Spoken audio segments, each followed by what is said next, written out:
Magic Tree House, Book 22, Revolutionary War on Wednesday.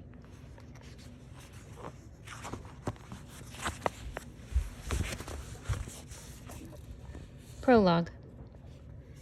One summer day in Frog Creek, Pennsylvania, a mysterious treehouse appeared in the woods. 8-year-old Jack and his 7-year-old sister Annie climbed into the treehouse. They found that it was filled with books. Jack and Annie soon discovered that the treehouse was magic. It could take them to the places in the books. All they had to do was point to a picture and wish to go there. Along the way, Jack and Annie discovered that the treehouse belongs to Morgan Le Fay. Morgan is a magical librarian from Camelot, the long-ago kingdom of King Arthur. She travels through time and space gathering books.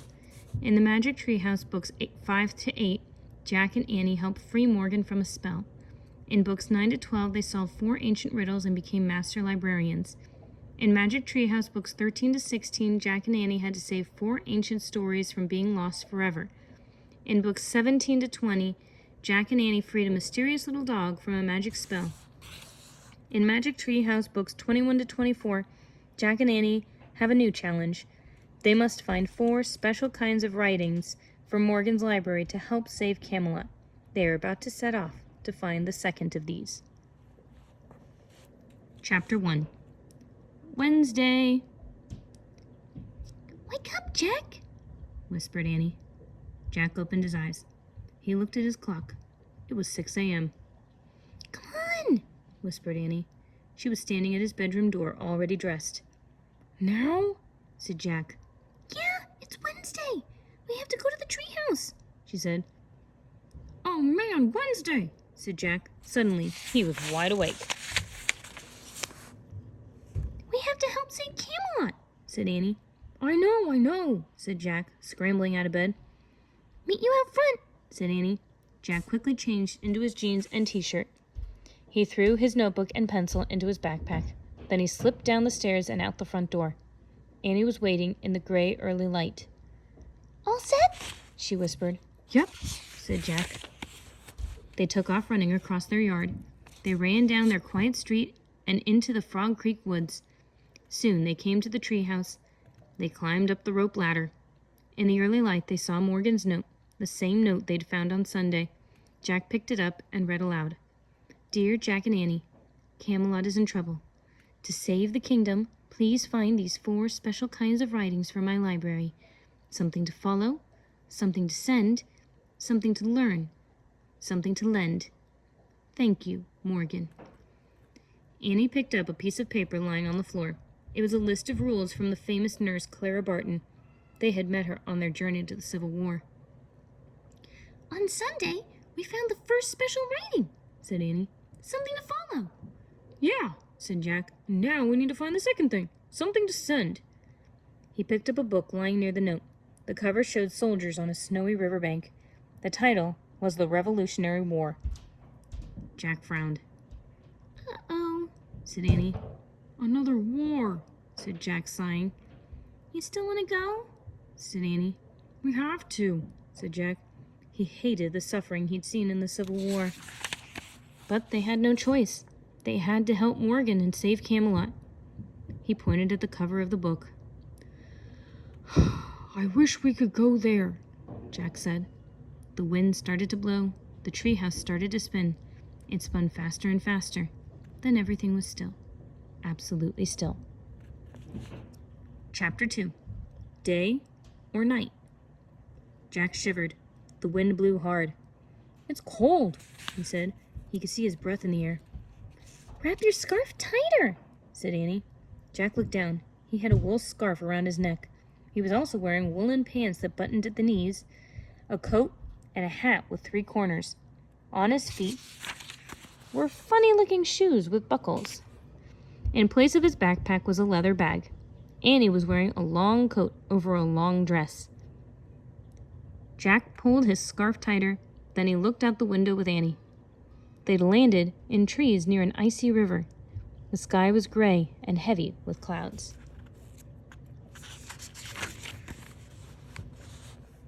"It's almost day or almost night.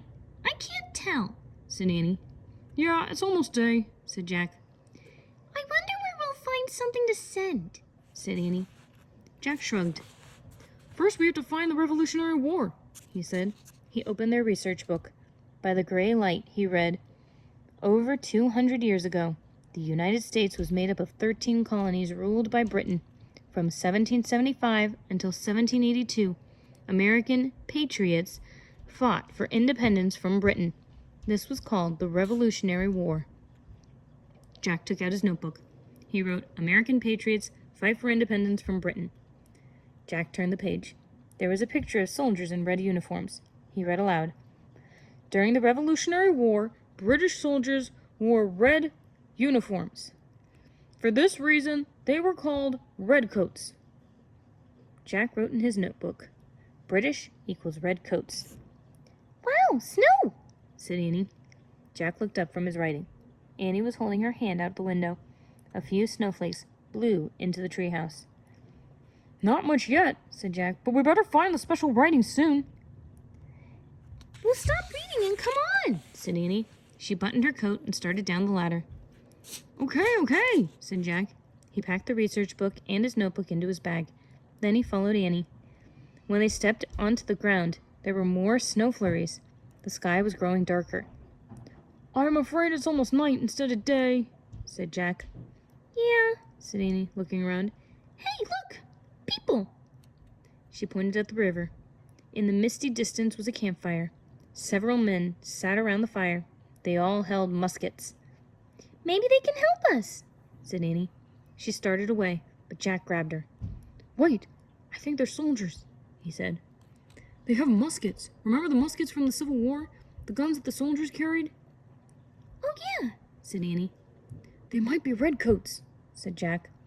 Let's sneak closer and get a better look at their uniforms. Quick, said Annie, before it's too dark to see.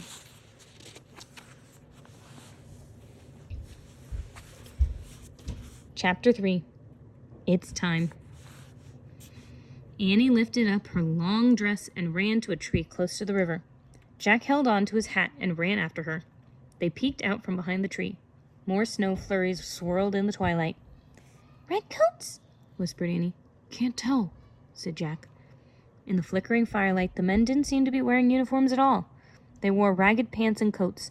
Some even had their feet wrapped in tattered cloth. Come on, Annie said. She ran to a tree closer to the river. Jack followed. This is as close as we should get, he whispered.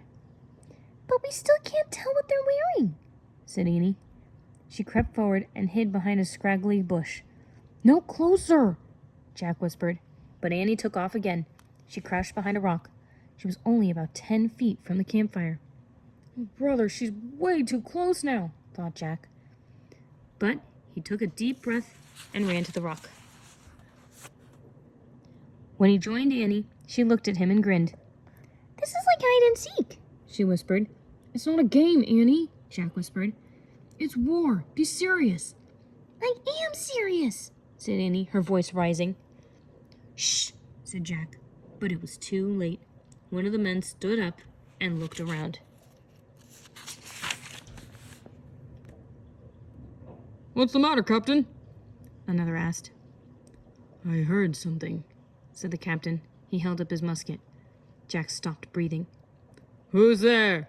The captain shouted. Jack looked at Annie. She shrugged. We're caught, she whispered. Who's there? The captain shouted again. Just two kids, Annie answered in a small voice. Come out and show yourselves, the captain said. Jack and Annie stood up from behind the rock. They both held up their hands. We come in peace, said Annie. In the shadowy twilight, the captain moved toward him. Who are you? He asked. We're Jack and Annie, said Annie. Were you spying on us? He asked. We weren't spying, said Jack. We just wanted to know if you were redcoats or patriots. Which would you like us to be? The shadowy figure asked. Patriots, said Jack. We are patriots, the captain said. Thank goodness, said Annie. The captain smiled. Where are you from? He asked. His voice had softened. We're visiting relatives nearby, Jack said. Frog Creek, Pennsylvania, said Annie at the same time. But that's amazing, the captain said. My farm is in Frog Creek. Where is your farm? Jack didn't know how to answer. It's near the Frog Creek woods, said Annie. All farms are near woods, the man said with a laugh.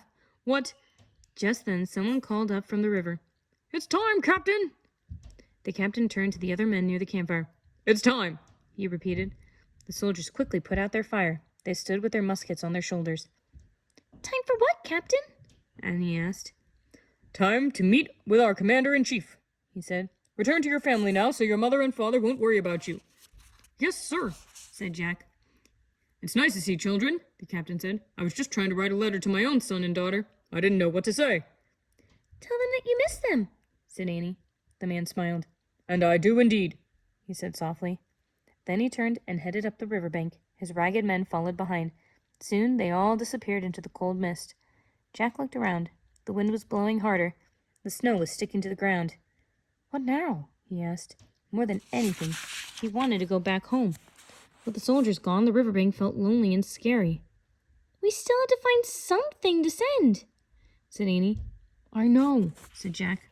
Maybe we should just follow the captain and his men. They might lead us to something. Jack wasn't sure that was a good idea, but he didn't have a better one. Okay, but let's try not to get caught this time, he said. He and Annie took off through the frozen twilight, following the snowy footprints of the American patriots.